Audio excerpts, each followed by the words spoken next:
চট্টগ্রামে পদ্মা অয়েল লুট সিন্ডিকেট, নাসিরউদ্দিনের দাপটে রাষ্ট্রীয় প্রতিষ্ঠান অচল, তেল চুরি, নিয়োগ বাণিজ্য আর চুক্তির নামে কোটি টাকা লুটপাট। সাবেক এমডি জিএমদের ছায়ায় বহু বছর ধরে শক্তিশালী হয়ে উঠেছে ভয়ঙ্কর সিন্ডিকেট চক্র।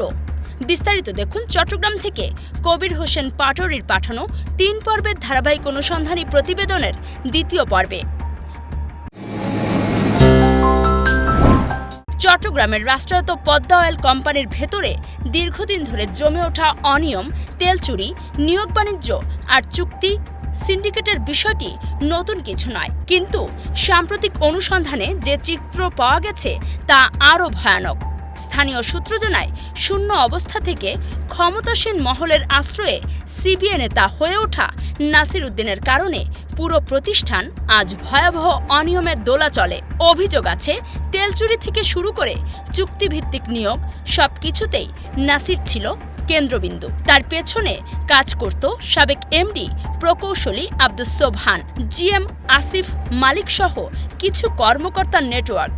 তাদের প্রশ্রয়েই নাসির হয়ে ওঠে প্রতিষ্ঠানের অঘোষিত সর্বাধিনায়ক। তদন্তকারী সূত্র বলছে, দুর্নীতির তথ্য প্রকাশ পেলেও তাকে থামানোর চেষ্টা হয়নি, বরং সাম্প্রতিক সন্ত্রাস দমন আইনের মামলার আসামি হওয়ার পরও নাসির গোপনে অফিসে ঢুকছে কিছু প্রভাবশালী লোকের সহায়তায়।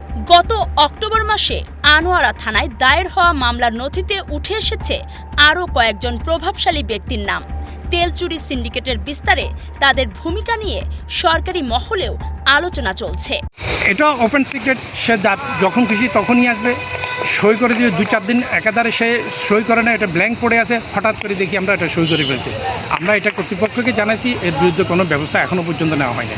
কর্তৃপক্ষ এবং প্রশাসনের যারা ওর বিষয়ে জেনেও এখনও পর্যন্ত নিশ্চুপ, কোনো পদক্ষেপ নিচ্ছে না, আইনানুগ কোনো ব্যবস্থা নিচ্ছে না।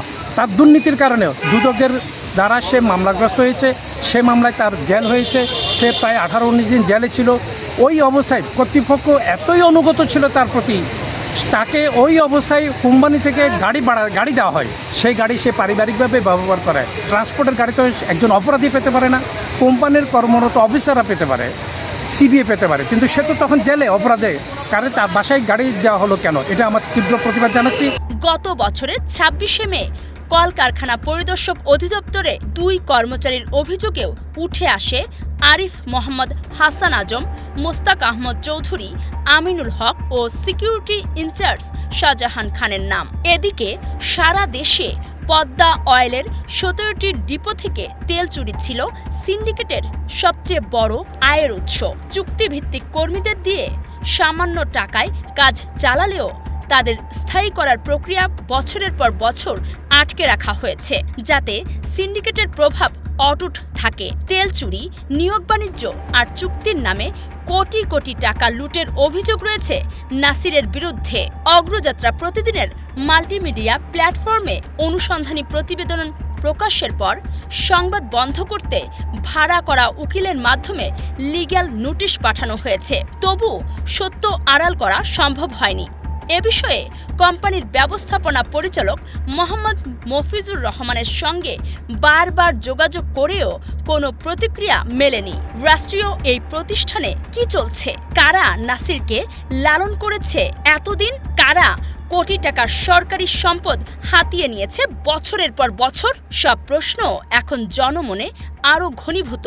দর্শক, পরবর্তী পর্বে থাকছে 17 ডিপোর তেল চুরি নেটওয়ার্ক, অপারেশন জিএম আসিফ সহ নাসিরের আশ্রয়দাতা কর্মকর্তাদের পূর্ণাঙ্গ তালিকা এবং তাদের অপকর্মের খতিয়ান। বিস্তারিত জানতে চোখ রাখুন অগ্রযাত্রা প্রতিদিনে। অগ্রযাত্রা প্রতিদিন, নির্ভীক প্রত্যয়ে উজ্জীবিত। অগ্রযাত্রা প্রতিদিন, নির্ভীক প্রত্যয়ে উজ্জীবিত।